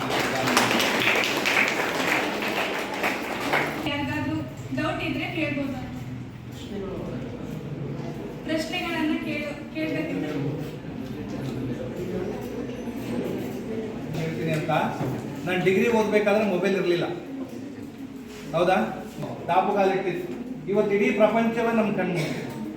ಇಡೀ ಪ್ರಪಂಚದಲ್ಲಿ ಏನೆಲ್ಲ ನಡೀತತ್ತೋ ಮೊಬೈಲಲ್ಲಿ ನಡೀತದೆ, ಹೌದಾ? ಎಲ್ಲ ಸ್ಪರ್ಧಾತ್ಮಕವಾಗಿರ್ತಕ್ಕಂಥ ಪರೀಕ್ಷೆಗಳನ್ನ ನೀವು ಆ ಮೊಬೈಲಲ್ಲೇ ನೋಡ್ಬೋದು. ಯಾವ್ಯಾವ ಎಷ್ಟೆಷ್ಟು ಅಂಕಗಳಿಗಿರುತ್ತೆ, ಯಾವ್ಯಾವ ಪರೀಕ್ಷೆಗಳನ್ನ ಯಾವ್ಯಾವ ರೀತಿಯಲ್ಲಿ ಓದಬೇಕು, ಮತ್ತೆ ಯಾವ್ಯಾವುದನ್ನ ಅನುಸರಿಸಬೇಕು ಅನ್ನೋದು. ಅದು ಮ್ಯಾಗಝಿನ್ಗಳು ಯಾವನ್ನ ನಾವು ಅನುಸರಿಸಬೇಕು, ಪತ್ರಿಕೆಗಳನ್ನ ಓದುವಂತ ಕ್ರಮ ಯಾವುದು. ವಿದ್ಯಾರ್ಥಿ, ನಾನು ನಿಮಗೆ ಹೇಳುವಂತ ಒಂದ್ಸಲ ಇಲ್ಲಿ ಲೈಬ್ರರಿ ಇದೆ, ಅವಾಗ ಅತ್ಯುತ್ತಮವಾದ ಲೈಬ್ರರಿ ಇತ್ತು, ಈಗ ಇನ್ನೂ ಚೆನ್ನಾಗಿ ಬೆಳೆದು ನಿಂತಿರ್ಬೋದು ಅಂತ ಅಂದ್ಕೊಳ್ತೀನಿ, ಹೌದಾ? ವಿದ್ಯಾರ್ಥಿಗಳ ಲೈಬ್ರರಿಯನ್ನು ಆದಷ್ಟು ಬಳಸ್ಕೊಳ್ಳಿ. ಪ್ರತಿಯೊಬ್ಬರು ಸಹ ದಿನಪತ್ರಿಕೆಗಳನ್ನ ಓದುವುದಂತ ರೂಢಿ ಮಾಡ್ಕೊಳ್ಳಿ. ಅದರಲ್ಲಿ ಬಹಳ ಪ್ರಯೋಜನಕಾರಿಯಾಗಿರ್ತಕ್ಕಂಥದ್ದಿದೆ. ಯಾರು ಒಂದು ತಿಂಗಳಿಗೊಂದು ಮ್ಯಾಗಝಿನ್ನು, ಡೈಲಿ ನ್ಯೂಸ್ ಪೇಪರು ಮತ್ತೆ ಆ ವಿಷಯಕ್ಕೆ ಸಂಬಂಧಿತ ಪಠ್ಯಗಳ ಜೊತೆಗೆ ಅಧ್ಯಯನದಲ್ಲಿ ತೊಡಕೊಂಡಿರ್ತಾರೋ ಖಂಡಿತವಾಗ್ಲೂ ಅವ್ರು ಯಾರಿಗೂ ಸೋಲಿಲ್ಲ. ಇದನ್ನ ನಾನು ಹೇಳಲಿಕ್ಕೆ ಇಷ್ಟಪಡ್ತೀನಿ. ಮತ್ತೆ ನೋಡಿ, ಇವತ್ತು ಸುಲಭವಾಗಿ ಆ ಕೆಲಸನೂ ಸಿಗಲ್ಲ. ಒಂದು ತಿಳ್ಕೊಳ್ಳಿ, ನಾನು ಇನ್ನೊಂದು ಮರ್ತ್ಬಿಟ್ಟೆ ನಿಮ್ಮ ವಿದ್ಯಾರ್ಥಿಗಳೇ, ಕೌಶಲ್ಯವನ್ನು ಬೆಳೆಸ್ಕೊಳ್ಳಿ. ಬದುಕುವ ಕೌಶಲ್ಯ. ನೀವು ಓದೋರಿಗೆಲ್ಲ ಕೆಲಸ ಸಿಗಲ್ಲ, ತಿಳ್ಕೊಳ್ಳಿ ಫಸ್ಟ್ ಇದನ್ನ. ಕೌಶಲ್ಯ ಆಧಾರಿತ ಶಿಕ್ಷಣ ಅಂತ ಹೇಳ್ತಾ ಇದ್ದೀವಿ ನಾವು ಇವತ್ತು ಉನ್ನತ ಶಿಕ್ಷಣದಲ್ಲಿ. ನೀವು ಬದುಕನ್ನ ಕಟ್ಟಿಕೊಳ್ಳುವಂತ ಒಂದು ಶಿಕ್ಷಣವನ್ನು ಕಲಿಬೇಕು. ಇವತ್ತು ನಿಮ್ ಬರೀ ಬಂದೆ, ಕೂತ್ಕೊಂಡೆ, ಪರೀಕ್ಷೆ ಬರದೆ, ಮಾರ್ಕ್ಸ್ ತಗೊಂಡೆ, ಮಾರ್ಕ್ಸ್ ಕಾರ್ಡ್ ತಗೊಂಡೆ, ಓದೆ, ಕೆಲಸಕ್ಕೆ ಹಾಕಿದೆ. ನಿನ್ನಲ್ಲಿ ಕೌಶಲ್ಯ ಇಲ್ಲ ಅಂದ್ರೆ ಕೆಲಸ ಕೊಡಲ್ಲ. ಇದು ಎಲ್ಲರಿಗೂ ಸರ್ಕಾರಿ ಉದ್ಯೋಗಗಳು ದೊರಕೋದು ತುಂಬಾ ಕಷ್ಟ ಇದೆ ಇವತ್ತಿನ ಸಂದರ್ಭದಲ್ಲಿ. ಹಾಗಂತ ಕೈ ಬಿಡಂಗಿಲ್ಲ. ಇವತ್ತು ಸ್ಪರ್ಧೆ ಬಹಳ ಇದೆ ಅಷ್ಟೇ. ನಾವು ಆ ಸ್ಪರ್ಧಾತ್ಮಕ ಜಗತ್ತಿನಲ್ಲಿ, ಆ ಸ್ಪರ್ಧಾತ್ಮಕ ರಸ್ತೆಯಲ್ಲಿ ನಾವಿದ್ರೆ ಮಾತ್ರ ಗೆಲ್ಲಕ್ಕಾಗುತ್ತೆ. ಆ ರೇಸಲ್ಲಿ ನೀನು ರೇಸ್ ಬಿಟ್ಟು ಹೊರಗೆ ಕೊಡ್ತಾರ ನೀನು ಒಲಿಂಪಿಕ್ ಪದಕನ? ಆ ರೇಸಲ್ಲಿ ನೀನು ಇರ್ಬೇಕು ಫಸ್ಟ್. ಅದಿದ್ರೆ ಮಾತ್ರ ನಿಮ್ ಖಂಡಿತ ಯಶಸ್ಸು ಸಿಗುತ್ತೆ ಮಕ್ಕಳೇ. ಇವಾಗ ಏನಾದ್ರೂ ಪರೀಕ್ಷೆಗಳು, ಯಾವ ಪರೀಕ್ಷೆಗಳ ಬಗ್ಗೆ ಆದ್ರೂ ಪ್ರಶ್ನೆಗಳನ್ನ ಕೇಳಿ ನನಗೆ ಗೊತ್ತಿರುವಂತ ಮಾಹಿತಿಯನ್ನು ನಾನು ನಿಮಗೆ ಹೇಳಿಕ್ಕೆ ಇಷ್ಟಪಡ್ತೀನಿ. ಕನ್ನಡ ಭಾಷೆ ಎಲ್ರಿಗೂ ಒಂದು ಸ್ಪರ್ಧಾತ್ಮಕ ಪರೀಕ್ಷೆ ಮತ್ತು ಕನ್ನಡ ಭಾಷೆ ಕುರಿತಂತೆ ಹೇಗೆ ಅದು ಉಪಯುಕ್ತ ಅನ್ನೋದನ್ನ ತಿಳ್ಕೊಂಡಿದ್ವಿ. ಧನ್ಯವಾದಗಳು ಸರ್. ಬಯಲು ಸೀಮೆಯವರಿಂದ ಬಲಗೊಂಡ ಭಾಷೆ, ಮಲೆನಾಡಿನವರಿಂದ ಮೃದುಗೊಂಡ ಭಾಷೆ, ತುಳುನಾಡಿನವರಿಂದ ತಿಳಿಗೊಂಡ ಭಾಷೆ, ಗಡಿನ ಉತ್ತರದವರಿಂದ ಸತ್ಕಾರಗೊಂಡ ಭಾಷೆ ನನ್ನ ಕನ್ನಡ ಭಾಷೆ ಎಂದು ಹೇಳ್ತಾ, ನಂತರ ಸೌಮ್ಯ ತೃತೀಯ BA ವಿದ್ಯಾರ್ಥಿನಿಯಾದಂತಹ ಸೌಮ್ಯ ಅವರು ಕವನ ವಾಚನ ಮಾಡಬೇಕೆಂದು ಕೇಳ್ಕೊಳ್ತೇನೆ. ದೇವಾಲಯ ಜಗವೇ ನನ್ನ ದೇವಾಲಯ, ಮಾನವನೇ ದೈವದ ನೈವೇದ್ಯ. ಧರ್ಮವು ಮತಗಳ ಕಟ್ಟಡವಲ್ಲ, ಅದು ಮಾನವನ ಶುದ್ಧತೆಯ ಬೆಳಕು. ದೇವರು ಬಾಹ್ಯ ಮೂರ್ತಿಯಲ್ಲ, ಅವನಿರುವೆನು ಹೃದಯ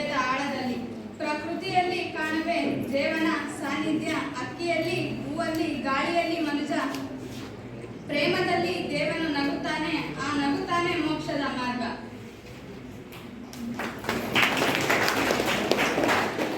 ತಿಂಗಳಿನಲ್ಲಿ ಪ್ರಾಂಶುಪಾಲರು ಅಡ್ಡೆ ಕಾರ್ಯಕ್ರಮ ಮಾಡ್ರಿ ಅಂತ ಭಾಳ ಒತ್ತಡ ಮಾಡಿದ್ರು. ಸರ್, ಅದಕ್ಕೆ ನಾನು ಈ ಕ್ಷಣದಲ್ಲಿ ನಿಮ್ಗೆ ಕ್ಷಮೆ ಕೇಳ್ತೆ. ಕಾರಣಾಂತರದಿಂದ ಅಡ್ಡೆ ಕಾರ್ಯಕ್ರಮ ಮಾಡಲಿಲ್ಲ. ಅದರ ಆಲ್ಟರ್ನೇಟಿವ್ ಆಗಿ ಕವಿಗೋಷ್ಠಿಯನ್ನು ಮಾಡ್ತಾ ಹೋದ್ವಿ. ಕಾಲೇಜಿನ ಸುಮಾರು 25 ವಿದ್ಯಾರ್ಥಿಗಳು ಕವಿಗೋಷ್ಠಿಯಲ್ಲಿ ಪಾಲ್ಗೊಂಡು ಕವಿಗೋಷ್ಠಿಯಲ್ಲಿ ಒಂದಿಷ್ಟು ಕವಿತೆಗಳನ್ನು ಬರೆದರು. ಅದರಲ್ಲಿ ಅತ್ಯುತ್ತಮವಾದಂತಹ ಕವಿತೆಗಳಿಗೆ ಬಹುಮಾನವನ್ನು ಡಾಕ್ಟರ್ GT ಸುರೇಶ್ ಅವರು ಮತ್ತು ಡಾಕ್ಟರ್ ಪಾಲಯ್ಯ ಅವರು ಅಂತಿಮ ನಿರ್ಣಯ ಮಾಡಿ 3 ಪ್ರೈಸ್ಗಳನ್ನು ಇಲ್ಲಿ ಅನೌನ್ಸ್ ಮಾಡ್ತಾ ಹೋಗಿದ್ದಾರೆ.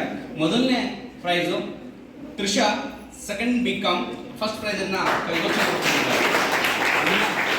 ಈ ಬಹುಮಾನವನ್ನು ಗುರುಗಳಾದ ಅನೇಕ ಸರ್ ಕೇಳ್ಕೊಳ್ತಾನೆ. ಎರಡನೇ ಬಹುಮಾನ ಫಸ್ಟ್ BA D ಸಂಗೀತ ಇವರು.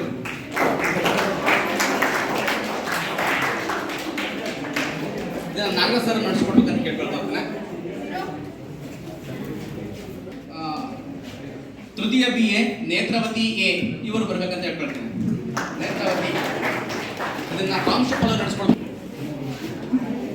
ಕವಿಗೋಷ್ಠಿಯಲ್ಲಿ ಪಾಲ್ಗೊಂಡು ಬಹುಮಾನವನ್ನು ಪಡ್ಕೊಂಡು ಮತ್ತು ಬಹುಮಾನ ವಿತರಣೆ ಮಾಡುವಂತಹ ಎಲ್ಲ ಗಣ್ಯಮಾನ್ಯರಿಗೂ ಕೂಡ ತುಂಬ ಧನ್ಯವಾದಗಳು. ಅತ್ಯುತ್ತಮವಾದಂಥ ಉಪನ್ಯಾಸವನ್ನು ನೀಡ್ತಾ ನನ್ನ ವೈಯಕ್ತಿಕವಾಗಿ ಕಾಲೇಜಿನ ಪರವಾಗಿ ಎಲ್ಲರ ಪರವಾಗಿ ಹೃದಯಪೂರ್ವಕ ಧನ್ಯವಾದಗಳನ್ನು. ತಿಂಗಳಿಗೆ ಕನ್ನಡಿಗರಾಗಬೇಡ, ನಂಬರ್ 1 ಕನ್ನಡಿಗರಾಗೋಣ ಅಂತ ಅನ್ನುವಂಥ ಮಾತನ್ನ ಹೇಳಿದರೆ ಅವರಿಗೆ ಈ ಪೂರ್ವಕ ಚಂದ್ರಕಾಂತ್ ಅವರು 2 ನಿಮಿಷ ಮಾತಾಡಬೇಕಂತ ಮೇಲೆ ಕೇಳ್ಕೊಳ್ತಾ ಹೋಗ್ತಾರೆ. ಕನ್ನಡಾಂಬೆಗೆ ವೇದಿಕೆ ಮೇಲೆ ಆಸೀನರಾಗಿರುವ ಪ್ರಾಂಶುಪಾಲರು ಹಾಗೂ ನಮ್ಮ ಗೆಸ್ಟ್ ಬಂದಿರುವಂಥ ಅಜಯ್ ಕುಮಾರ್ ಸರ್ ಅವರಿಗೂ ವಂದಿಸ್ತಾ, ಹಾಗೂ ನನ್ನ ಆತ್ಮೀಯರಾದ ಸುರೇಶ್ ಸರ್ ಮತ್ತು ಮಂಜುನಾಥ್ ಸರ್ ಅವರಿಗೆ ಪ್ರೀತಿಪೂರ್ವಕವಾಗಿ ಅವರನ್ನು ಸ್ಮರಿಸುತ್ತಾ, ಇಲ್ಲಿ ನಾವು ಹೆಚ್ಚಿಗೆ ಭಾಷಣಕಾರ ಕೂಡ ಅಲ್ಲ. ಅಜಯ್ ಕುಮಾರ್ ಸರ್ ಅವರು ಸ್ಪರ್ಧಾತ್ಮಕ ಜಗತ್ತಿನಲ್ಲಿ ಕನ್ನಡ ಭಾಷೆಯ ಪ್ರಾಮುಖ್ಯತೆಯ ಬಗ್ಗೆ ತುಂಬ ಸವಿಸ್ತಾರವಾಗಿ ಅಚ್ಚುಕಟ್ಟಾಗಿ ನಿಮಗೆಲ್ಲ ಮಾರ್ಗದರ್ಶನ ಮಾಡಿದ್ದಾರೆ. ಹಾಗಾಗಿ ಅದನ್ನು ನೀವೆಲ್ಲರೂ ಕೇಳಿಸ್ಕೊಂಡಿದ್ದೀರಾ. ಮುಂದೆ ಸ್ಪರ್ಧಾತ್ಮಕ ಪರೀಕ್ಷೆಗಳನ್ನು ಎದುರಿಸೋದು ಹೇಗೆ ಅಂತೇಳಿ ಅರ್ಥ ಮಾಡ್ಕೊಂಡಿದ್ದೀರಾ ಅಂತ ಭಾವಿಸ್ತಾ, ಸುರೇಶ್ ಸರ್ ಅವರು ಕೂಡ ತುಂಬ ಚೆನ್ನಾಗಿ ತಮ್ಮ ಮಾತುಗಳಲ್ಲಿ ಕನ್ನಡ ಸಾಹಿತ್ಯದ ವಿಚಾರ ಮತ್ತು ಕನ್ನಡ ಭಾಷೆಯ ಪ್ರಾಮುಖ್ಯತೆಯನ್ನು ಸ್ಪರ್ಧಾತ್ಮಕ ಜಗತ್ತಿಗೆ ಒಡ್ಡಿಕೊಳ್ಳುವುದು ಹೇಗೆ ಎನ್ನುವುದನ್ನು ಭಾಳ ಮನಮುಖವಾಗಿ ಹೇಳಿದ್ದಾರೆ. ಹಾಗಾಗಿ ಈಗ ನಾನು ಕೂಡ ಇದೇ ಕಾಲೇಜಿನ ವಿದ್ಯಾರ್ಥಿ. ನಾನು ಹಿಂದಿನ ಬೆಂಚಿನ ವಿದ್ಯಾರ್ಥಿಯಾಗಿದ್ದೆ, ಹಾಸ್ಟೆಲ್ ವಿದ್ಯಾರ್ಥಿಯಾಗಿದ್ದೆ. ತುಂಬ ದೌರ್ಜನ್ಯ ಮಾಡ್ತಕ್ಕಂಥ ಸ್ನೇಹಿತರ ನಡುವೆ ಇದ್ದರೂ ಕೂಡ ನಾನು ಕನ್ನಡ ಭಾಷೆಯ ಬಗ್ಗೆ, ಸಾಹಿತ್ಯದ ಬಗ್ಗೆ ಒಲವನ್ನು ಮೂಡಿಸಿಕೊಂಡಿದ್ದಕ್ಕೆ ಇವತ್ತು ಕನ್ನಡ ಎನ್ನುವಂಥ ಪದ ನನ್ನನ್ನು ಈ ವೇದಿಕೆಗೆ ಆಹ್ವಾನ ನೀಡಿದೆ. ಹಾಗಾಗಿ ಇಲ್ಲಿ ತುಂಬ ಒಳ್ಳೆಯ ಕಾರ್ಯಕ್ರಮಗಳನ್ನು ಈ ಓಚುಬರೆ ಕಾಲೇಜಲ್ಲಿ ನಡೆಸ್ತಾ ಇದ್ದಾರೆ. ಮತ್ತು ಸುರೇಶ್ ಸರ್ ಅವರು ಸ್ಪರ್ಧಾತ್ಮಕ ಪರೀಕ್ಷೆಗಳ ಬಗ್ಗೆ ಒಂದು ವಾಟ್ಸಪ್ ಗ್ರೂಪನ್ನು ಮಾಡಿದ್ದಾರೆ. ಅದರಿಂದ ತುಂಬ ಜನಕ್ಕೆ ಉಪಯೋಗ ಆಗ್ತಿದೆ. ನಾನಂತೂ ದಿನಂಪ್ರತಿ ಅದರಲ್ಲಿ ಬರ್ತಕ್ಕಂಥ ಪತ್ರಿಕೆಗಳನ್ನು ಓಪನ್ ಮಾಡಿ ನೋಡ್ತಾ ಇರ್ತೀನಿ. ಅದು ಯಾರಿಗೆ ಉಪಯೋಗ ಆಗುತ್ತೆ ಅದಕ್ಕೆ ಅಂಥ ವಿದ್ಯಾರ್ಥಿನಿಯರಿಗೆ ಫಾರ್ವರ್ಡ್ ಮಾಡ್ತಾ ಇರ್ತೀನಿ. ಹಾಗಾಗಿ ತುಂಬ ಸುರೇಶ್ ಸರ್ ಅವರ ಆ ಗ್ರಂಥಾಲಯಕ್ಕೆ ನೀವು ಸದಾ ಭೇಟಿ ಕೊಡ್ತಾ ಇರಿ, ಅವ್ರ ಮಾರ್ಗದರ್ಶನ ಪಡಿತಾ ಇರಿ. ಹಾಗಾಗಿ ನೀವು ಹೆಚ್ಚಿಗೆ ಏನು ಹೇಳೋಕ್ಕೆ ಇಷ್ಟಪಡಲ್ಲ. ನಮ್ಮ ಜಗಳೂರಿನ ಇತಿಹಾಸ ತುಂಬ ದೊಡ್ಡದಿದೆ. ಬಂಡುಪುರಿ ಅಂತ ಅಪರೂಪದ ಪ್ರಾಣಿ ಇರ್ತಕ್ಕಂಥ ಒಂದು ಹೆಮ್ಮೆಯ ನಾಡು ಈ ಜಗಳೂರು. ಮಹಾಲಿಂಗರಂಗ ಸಮಾಧಿ ಇರ್ತಕ್ಕಂಥ ನಮ್ಮ ಜಗಳೂರು ಬಗ್ಗೆ ತುಂಬ ಹೆಮ್ಮೆ ಇದೆ. ನೀವೆಲ್ಲ ನಿಮಗೆ ಯಾವ ಕ್ಷೇತ್ರದಲ್ಲಿ ಆಸಕ್ತಿ ಇದೆ, ಸಾಹಿತ್ಯ, ಕ್ರೀಡೆ ಯಾವುದಿದೆ ಅದರ ಬಗ್ಗೆ ನೀವು ಹೆಚ್ಚಿಗೆ ಒಲವನ್ನು ಕೊಟ್ಟು ಮುಂದಿನ ದಿನಗಳಲ್ಲಿ ನೀವು ವಿದ್ಯಾರ್ಥಿನಿಯರು ನಮಗಿಂತಲೂ ಎತ್ತರದ ಸ್ಥಾನಕ್ಕೆ ಹೋಗ್ತೀರಂತ ಭಾವಿಸ್ತಾ, ನಿಮ್ಮೆಲ್ಲರಿಗೂ ಈ ಓಚಿಬರೆ ಕಾಲೇಜಿನಲ್ಲಿ ನನಗೆ ಮಾತನಾಡಲು ಅವಕಾಶ ಮಾಡಿಕೊಟ್ಟಂತಹ ಹಾಗೂ ಕಾರ್ಯಕ್ರಮಕ್ಕೆ ಕರೆದು ಇಂಥ ಕಾರ್ಯಕ್ರಮ ಹಾಜರಾಗಲು ಅವಕಾಶ ಮಾಡಿಕೊಟ್ಟಂತಹ ಓಚಿಬರೆ ಕಾಲೇಜಿನ ಪ್ರಾಂಶುಪಾಲರಿಗೂ, ಆಡಳಿತ ಮಂಡಳಿಯವರಿಗೂ, ಸಿಬ್ಬಂದಿಯವರಿಗೂ, ವಿಶೇಷವಾಗಿ ನಮ್ಮ ಅಜಯ್ ಕುಮಾರ್ ಸರ್ ಅವರಿಗೂ, ಸುರೇಶ್ ಸರ್ ಅವರಿಗೂ, ಮಂಜುನಾಥ್ ಸರ್ ಅವರಿಗೂ ವಂದಿಸ್ತಾ ನನ್ನೆರಡು ಮಾತುಗಳಿಗೆ ವಿರಾಮ ಕೊಡ್ತಾ ಇದ್ದೀನಿ. ಜೈ ಹಿಂದ್, ಜೈ ಕನ್ನಡ. ಪತ್ರಕರ್ತರಾದ ಚಂದ್ರಕಾಂತ್ ಪ್ರಥಮ B ಮಾತನಾಡಬೇಕೆಂದು ಕೇಳಿಕೊಳ್ತೇನೆ.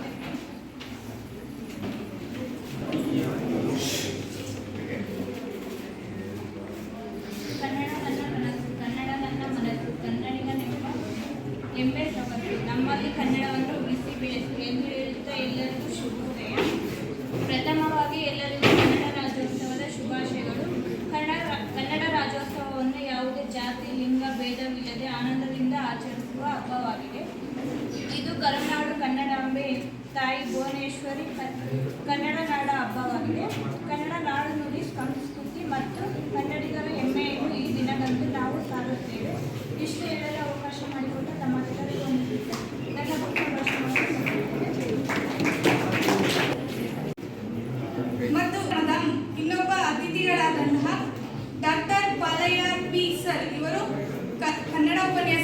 ಈ ಕಾರ್ಯಕ್ರಮದ ಕುರಿತಾದಂತೆ ಮಾತನಾಡಬೇಕೆಂದು ಕೇಳಿಕೊಳ್ತೇನೆ.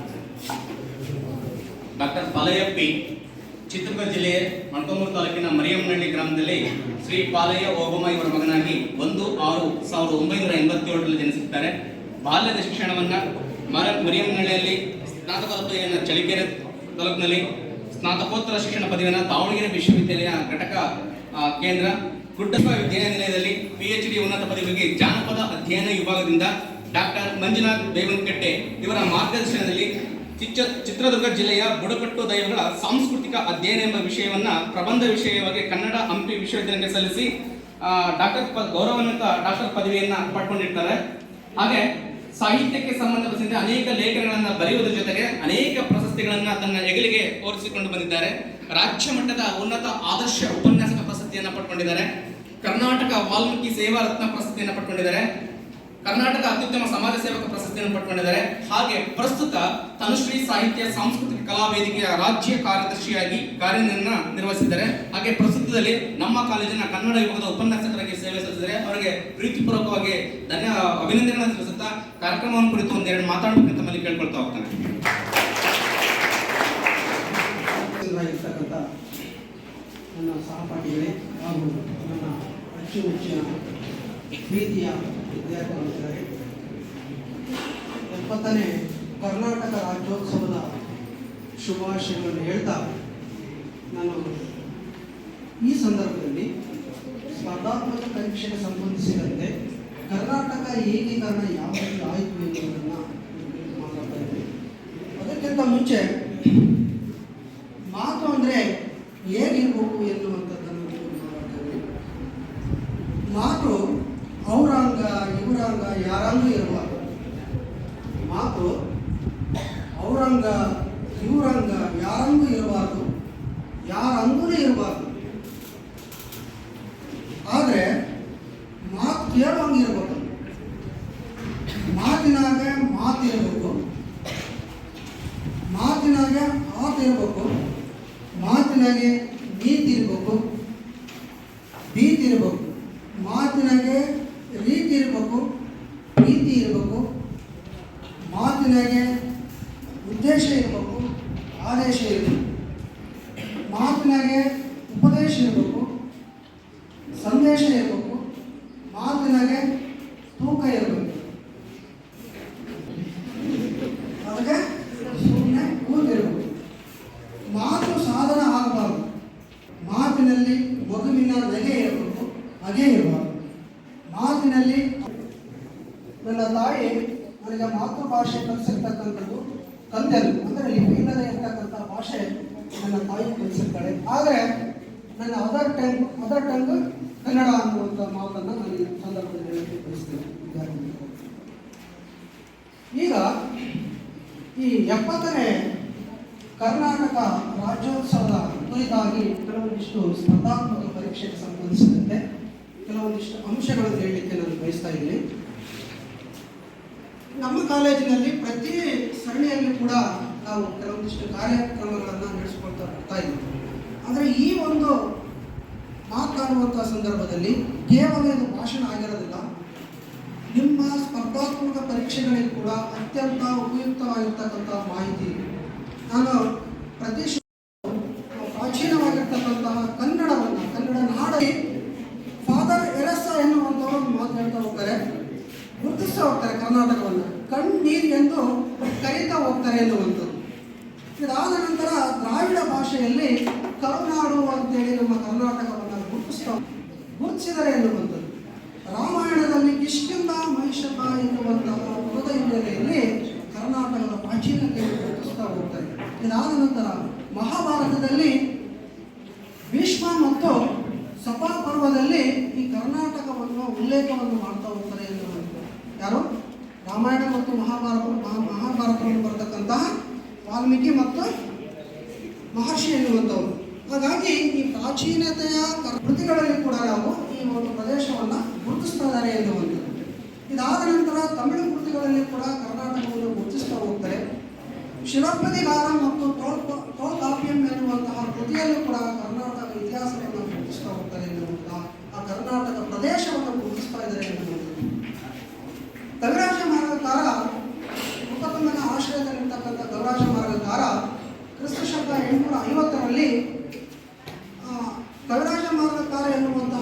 ನುಡಿಯನ್ನ ಹರಿತಾ ಹೋಗ್ತಾನೆ ಅವನು.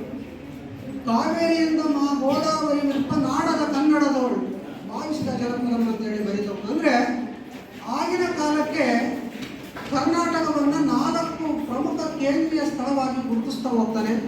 ಆ ಕೇಂದ್ರೀಯ ಸ್ಥಳಗಳ ಮಧ್ಯದಲ್ಲಿ ಮಾತನಾಡ್ತಕ್ಕಂತಹ ಭಾಷೆ ಯಾವುದು ಅಂತಂದ್ರೆ ತಿರುಳುಗನ್ನಡ ಅಂತೇಳಿ ನಾವು ಕರೀತಾ ಹೋಗ್ತೀವಿ. ಅದು ಯಾವುದು ಅಂತಂದ್ರೆ ಇಂದಿನ ಪಟ್ಟದಕಲ್ಲು, ಇಂದಿನ ಕಾಲದಲ್ಲಿ ಕಿಸುವಡಲು ಅಂತೇಳಿ ಗುರುತಿಸ್ತಾ ಹೋಗ್ತೀವಿ. ಕೊಪ್ಪಳವನ್ನ ಕೊಪ್ಪಳ ನಗರ ಅಂತೇಳಿ ಗುರುತಿಸ್ತಾ ಹೋಗ್ತೀವಿ. ಲಕ್ಷ್ಮೇಶ್ವರವನ್ನ ಹುಲಿಗೇರಿ ಅಂತೇಳಿ ಗುರುತಿಸ್ತಾ ಹೋಗ್ತೀವಿ.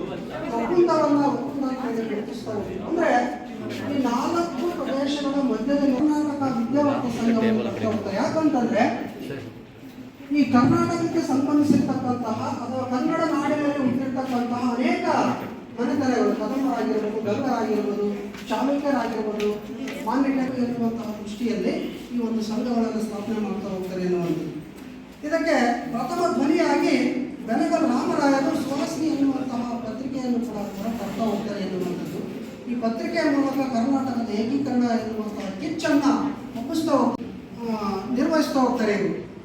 ಇದಾದ ನಂತರ ಕನ್ನಡ ನುಡಿ ಎನ್ನುವಂತಹ ಪತ್ರಿಕೆಯನ್ನ ಈ ಕನ್ನಡ ಸಾಹಿತ್ಯ ಪರಿಷತ್ತು ಎನ್ನುವಂಥದ್ದು ಸ್ಥಾಪನೆ ಮಾಡುತ್ತೆ. ಇದರಲ್ಲಿ ಕೂಡ ಅಂದ್ರೆ ಕರ್ನಾಟಕದ ಏಕೀಕರಣದ ಒಂದು ಕಿಚ್ಚನ್ನು ಕೂಡ ಹಬ್ಬಿಸಲಿಕ್ಕೆ ಈ ಒಂದು ಪತ್ರಿಕೆಯ ಮೂಲಕ ಹಲವಾರು ವಿಷಯಗಳನ್ನ ಪ್ರಸ್ತಾಪ ಮಾಡ್ತಾ ಹೋಗ್ತಾರೆ ಎನ್ನುವಂಥದ್ದು. ಇದಾದ ನಂತರ 1916ರಲ್ಲಿ ಕರ್ನಾಟಕ ಸಭಾ ಎಂಬ ವೇದಿಕೆಯನ್ನ ಆಲೂರು ವೆಂಕಟರಾವ್ ಅವರು ಸ್ಥಾಪನೆ ಮಾಡ್ತಾ ಹೋಗ್ತಾರೆ ಎನ್ನುವಂಥದ್ದು 1916ರಲ್ಲಿ. ಈ ಎರಡೂ ನಮಗೆ ಮತ್ತೊಮ್ಮೆ 70ನೇ ಕರ್ನಾಟಕ ರಾಜ್ಯೋತ್ಸವದ ಶುಭಾಶಯಗಳನ್ನು ಹೇಳ್ತಾ ಸನ್ಮಾನವನ್ನ ಹೇಳಿದ್ದಾರೆ. ಅವರು ಕೂಡ ಸನ್ಮಾನ ಸ್ವೀಕರಿಸಬೇಕಂತ ಮೇಲೆ ಕೇಳ್ಕೊಳ್ತಾ ಹೋಗ್ತಾರೆ.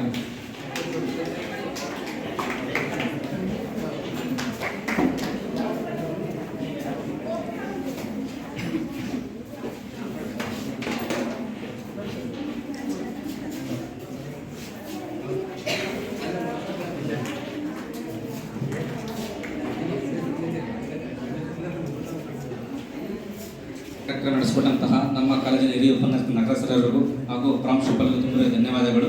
ಹಾಗೂ ಪ್ರಾಂಶುಪಾಲರು ದಯಮಾಡಿ ವೇದಿಕೆ ಮೇಲೆ ಬರಬೇಕಂತ ಮನೆಯಲ್ಲಿ ಕೇಳ್ಕೊಳ್ತಾರೆ.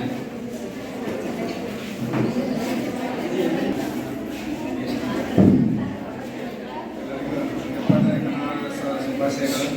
ಇವತ್ತು ಹೆಂಗೆ ಹೇಳಿದೆ ಏನಂದ್ರೆ ಅವಶ್ಯ ಬಂದಿದ್ದಿಲ್ಲ ಯಾರು ನೀವು ಮೆಮೊ ಕಳಿಸಿದ್ದು ರೂಪುಗಳಿಗೆಲ್ಲ ಇವತ್ತು ಆಚೆ ಅದಕ್ಕೆ ಹೇಳಿದ್ದೀನಿ. ನಮಗೆ ಇಷ್ಟ ಮಾಡಾಗುತ್ತೆ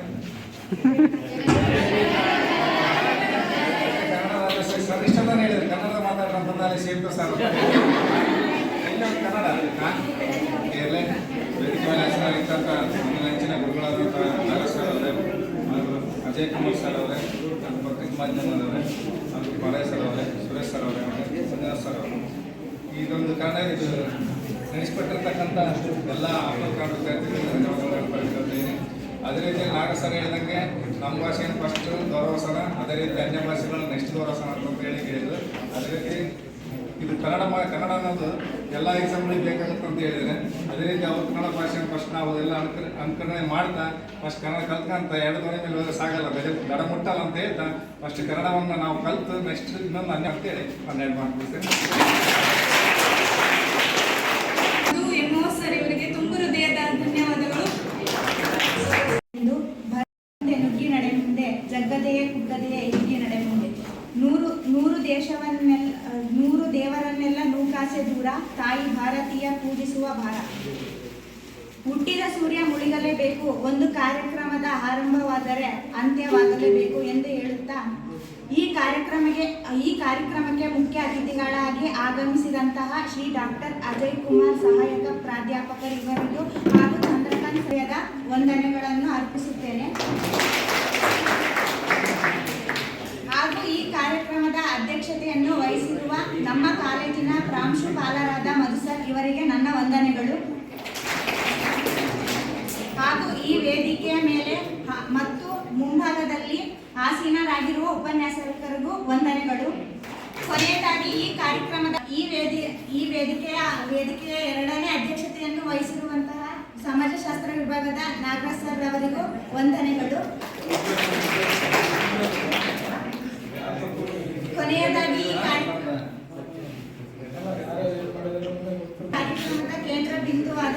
ನನ್ನ ನೆಚ್ಚಿನ ಗೆಳೆಯ ಮತ್ತು ಗೆಳತಿಯರಿಗೂ ವಂದನೆಗಳು. ಸಿರಿ ಕನ್ನಡಂ ಗೆಲ್ಗೆ, ಸಿರಿ ಕನ್ನಡಂ ಬಾಳ್ಗೆ, ಜೈ ಕರ್ನಾಟಕ.